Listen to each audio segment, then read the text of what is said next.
Bonjour. Alors, si on veut dépasser le mythe qui est une explication de la réalité, mais qui est basé sur, ben voilà, on a des images, voilà, on fait appel à Dieu, on fait pas appel à Dieu, on fait pas appel à la matière, on fait appel au grand organisateur, à ce que vous voulez.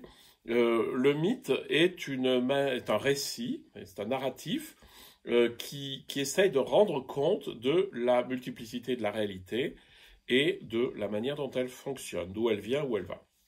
Voilà. Mais, comme je vous l'ai dit dans la vidéo précédente, le mythe n'est pas la réalité. Le mythe donne une explication sur la réalité. Et donc, quel est le meilleur anti-mythe pour accéder à la réalité telle qu'elle est? Parce que c'est ça qui est le plus intéressant. Évidemment, je peux lire le paysage avec le mythe. Voilà, il y a de très belles, vous savez, dans Niels Holgersson, il y a l'histoire du papillon, l'immense papillon qui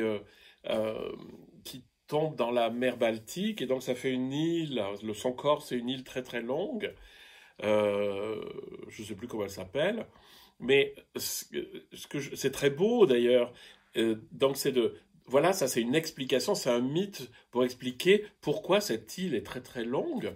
Et je trouve que c'est un très beau mythe, mais ça ne reste qu'un mythe, c'est-à-dire que ça n'a pas de réalité. Un mythe n'a aucune réalité, c'est un effort de pensée de l'être humain pour essayer de rendre compte de la réalité. Alors, quel est le meilleur antidote quel est le meilleur anti-mythe? Eh bien, c'est la réalité elle-même.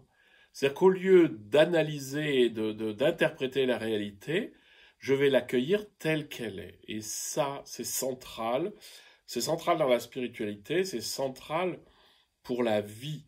C'est-à-dire accueillir ce qui est tel que c'est, sans juger, sans nommer.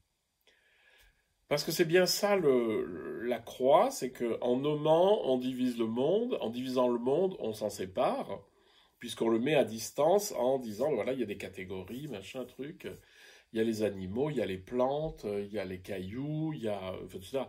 Tout ça, c'est pratique pour travailler, mais c'est pas la réalité. Il n'y a pas de distinction claire entre le monde vivant et le monde minéral, entre les animaux et nous, il n'y a pas de distinction claire, on est bien d'accord.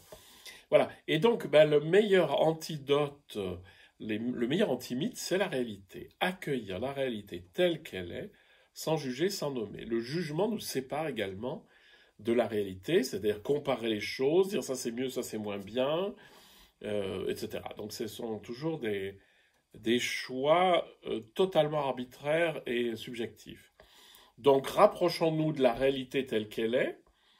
Alors, je ne comprendrai pas forcément intellectuellement d'où ça vient, où ça va et à quoi ça sert, mais en ayant accueilli cette réalité telle qu'elle est, je vais pouvoir m'y insérer de manière harmonieuse, c'est-à-dire agir en fonction de cette réalité.